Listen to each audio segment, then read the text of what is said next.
If over 100k people showed up to the Area 51 raid with a legitimate goal of breaching the defenses, what do you think would happen?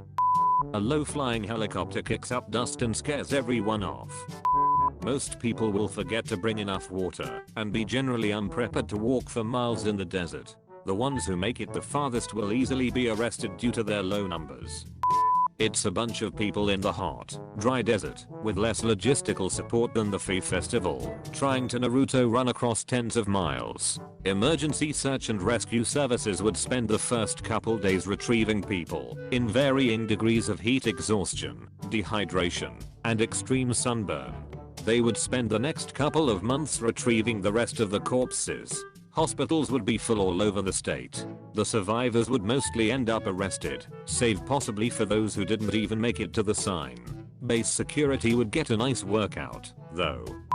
Well, with the main gate being 15 miles from the actual base, I picture well over 3/4s giving up in the first mile. The rest will fall along the way. No one will come even close to seeing anything classified. This is all without security intervention BTW. They'll sit and laugh watching the whole thing unfold via CCTV cameras. Then they will drive out and escort the survivors out into awaiting sheriff's vans to be charged on federal trespass charges. If 100k people showed up, there would be people willing to drive closer in 4x4s. TBH, I don't think there's anything noteworthy there. It's not even blurred on Google Maps like most military bases. France has a huge military/radio area in its southwest that is entirely pixelated. If they have some deep dark secrets there at some other base. Let's assume the US military wants to win this engagement, and of course that you really do have thousands of people. That means keeping the facility secure and keeping the public happy about the way it was done. Here's the plan. 1. Set up a welcome center. Thank them for being interested in your mission and provide water and snacks. Tell them about some of the already public projects which were developed there. Also communicate some specific rules, such as no vehicles will be allowed inside the primary perimeter and any person attempting to enter a structure will be shot. 2. Set up some big tents with entertainment, gaming demos, dance music, concerts, etc. Basically turn it into a festival environment that they won't want to leave. 3.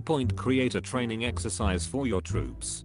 Give your troops 2 missions. First, track and follow anyone who enters the facility on foot. Second, use tanks and armored vehicles to intercept any civilian vehicles without hurting anyone. Spike strips are fine.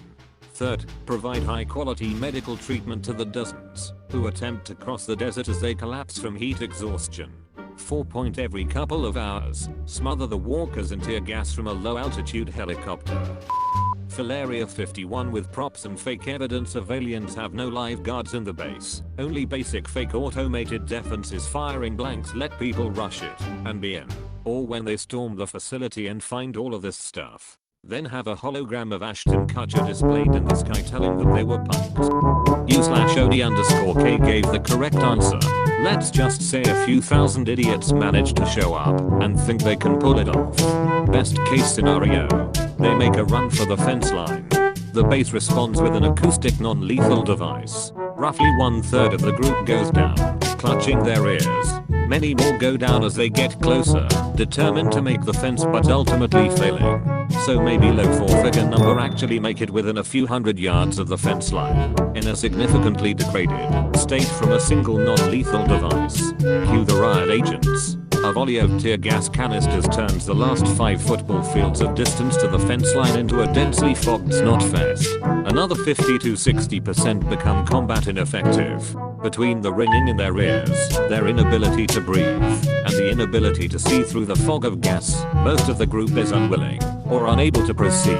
A small number of intrepid individuals make it within 100 yards of the fence line. The searchlights come on. Between the fog, the tears, and millions of lumens of light in their face, they can't see what the hell is going on.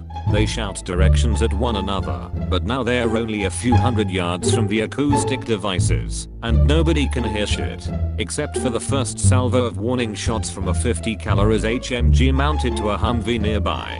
Most of them scatter. A couple of brave souls aren't intimidated by the warning shots. By sheer dumb luck, They get to the fence line and pull out the wire cutters.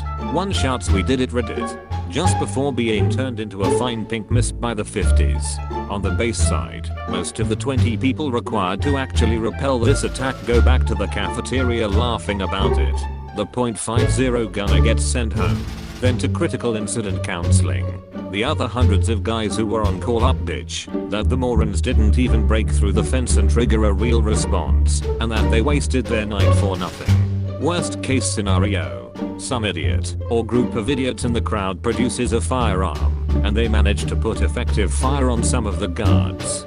The guards respond in accordance with the row issued to them, defend the facility with reasonable force, up to and including deadly force if required. Simultaneously, several Humvees open up with .50 calories and 7.62mm machine gun fire, along with whoever produced a firearm. Hundreds of people who thought they were badass a few minutes ago are now casualties, lying on the ground wailing. Most people scatter, but more gunshots are heard from the crowd, each met with a burst of HMG fire in return, resulting in another pile of bodies. The sun rises on a battlefield that looks like a Game of Thrones scene. There are a few dead idiots with guns, and a lot of dead unarmed people who just got too close to the real idiots.